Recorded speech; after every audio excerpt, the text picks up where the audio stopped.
Bonjour tout le monde, ici Danielle Léger de la Baie de Carotte. Maintenant que le plan de votre jardin est terminé puis que vous avez fait la liste des semences nécessaires, vous voici maintenant confronté face au catalogue des semenciers qui vous propose des centaines de types de semences. Qu'est-ce que je choisis?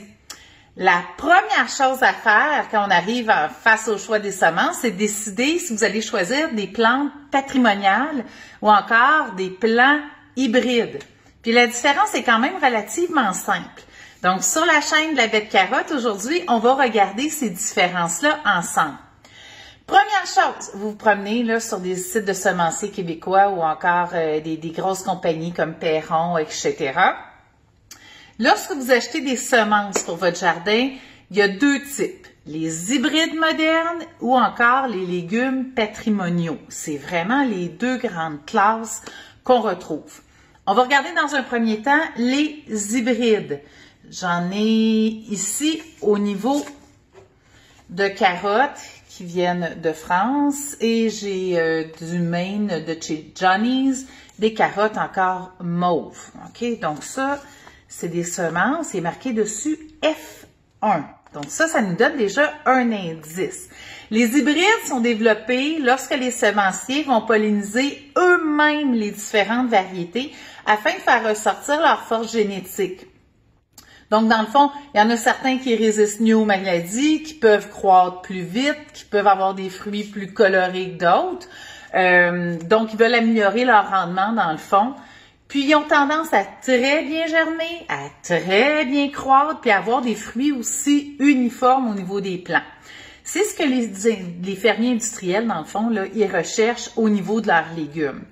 Vous devez, par contre, débourser de l'argent à chaque année pour vous procurer des plants hybrides, parce que je l'ai fait le test cet hiver encore une fois, parce que je les trouvais super cute, les petites tomates.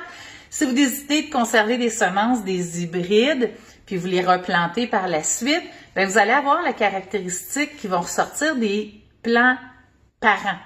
Donc, ça se peut que votre tomate, au lieu d'être un beau rose à l'intérieur jaune, même si ça se peut pas, elle devienne toute rouge ou qu'elle pousse vraiment de façon très, très grande au lieu d'un plan déterminé, etc. Donc, c'est ce qui arrive avec ce type de semence-là. Autre chose, ici, je vous le montre, il est marqué HF1, OK? Donc, ils sont accompagnés de certaines mentions. Ça, c'est sur mon sachet français, HF1. Donc, on retrouve tout le temps le F et le 1. Et sur le sachet de Johnny aussi, on retrouve là ici F1. Qu'est-ce que ça signifie, la lettre et le chiffre? F1, F2, F3, c'est la génération. Donc, hybride première génération, hybride deuxième génération, hybride troisième génération. Donc, plus vous achetez une semence qui est hybridée de première génération, moins elle va être stable. Rendue à F4, F5, F6, l'hybride est rendu plus durable, les caractéristiques sont plus stables, ce qui vient l'approcher, dans le fond, là, proche d'un plan qu'on peut appeler là, patrimonial, même si ça n'en est pas tout à fait un. Là, vu que les caractéristiques sont plus stables, si vous conservez des semences, peut-être que vous allez avoir des plants qui vont ressembler davantage à ce que vous avez acheté comme semence et non aux plants parents initiaux. Donc, pour leur part, les légumes patrimoniaux, c'est des variétés anciennes qui sont pollinisées à l'extérieur par des abeilles, par des papillons, qui sont conservées, qui sont souvent transmises de génération en génération dans les familles. Puis, quand on s'en va au magasin ou qu'on achète en ligne, ces semences-là sont souvent moins chères que les plants hybrides qui demandent beaucoup de développement puis beaucoup de recherche, là. Donc, quand on les achète, on paye un petit peu pour ça. La meilleure façon d'acquérir la semence patrimoniale, dans le fond, c'est en les échangeant avec d'autres personnes qui ont des plants patrimoniaux aussi chez eux, puis qui sont dans la même zone de rusticité que nous autres. Vous êtes alors certain d'obtenir des variétés patrimoniales qui vont être adaptées à votre région, à l'endroit où vous cultivez. Ils sont aussi disponibles en ligne là, de plusieurs semenciers. Là. Vous pouvez en acheter, puis en pépinière ou en centre-jardin, vous en retrouvez aussi. Ce que je vous dis, c'est conservez-les d'année en année, ces semences patrimoniales-là. Moi, je me suis fait des petits sachets, puis je marque mes informations nécessaires dessus, parce que, contrairement aux hybrides, lorsque vous les replantez à chaque année, vous allez obtenir exactement le même type de plant que la semence initiale que vous avez achetée. On va regarder cet été là, dans une vidéo comment faire pour récupérer nos semences et les conserver.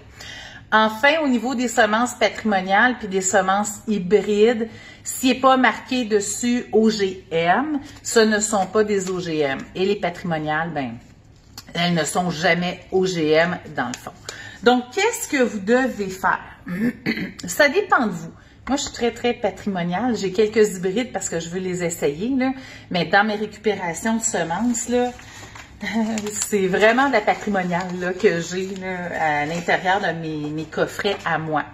Si vous cherchez des caractéristiques spécifiques comme une bonne production, une meilleure résistance aux maladies, des meilleures capacités de conservation aussi, moi je vous dirais chercher et cultiver des plants hybrides. Ils sont développés là, pour répondre à ces caractéristiques-là. Par contre, si vous désirez conserver des semences pour les reproduire à chaque année, pour pouvoir échanger aussi des variétés avec d'autres personnes, puis avoir des semences aussi qui sont de pollinisation libre par les abeilles et les papillons, bien, choisissez des semences patrimoniales. Puis en les cultivant d'année en année, bien, ils vont être vraiment bien adaptés à votre jardin puis à votre zone climatique. Puis comme vous avez vu là, par mes petits sachets, c'est pas mal ce que je fais à chaque année. Donc j'espère que vous avez apprécié cette petite capsule de la bête carotte. N'oubliez pas de vous abonner aussi pour être avisé lors des nouveaux vidéos. Vous pouvez aussi nous suivre sur Instagram et sur Facebook. Et achetez vos semences, là c'est le temps, il commence déjà à en manquer auprès de certains semenciers. Donc encore une fois, dans la description, je vous mets une liste de semenciers pour que vous puissiez trouver ce que vous vouliez. Bonne fin de journée!